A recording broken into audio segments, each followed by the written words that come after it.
Anong ibig sabihin ng conclusion at saka opinion? Ano daw ang ibig sabihin ng conclusion?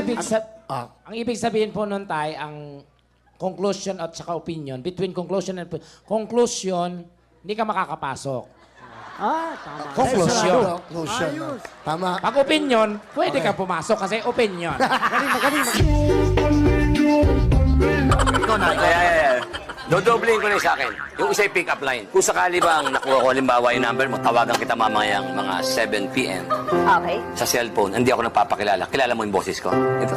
Oo. Ayan. Kunyari, mga 7:30, tumawag ako sa'yo. Kilala mo pa rin ang boses ko. Oo naman. Okay. Knock, knock. Postler. Tabo, ngayon pa lang tayo nag-uusap. Hindi mo kakilala ako. Alakdan. Anong prutas ang hindi namamatay? Buhay na prutas.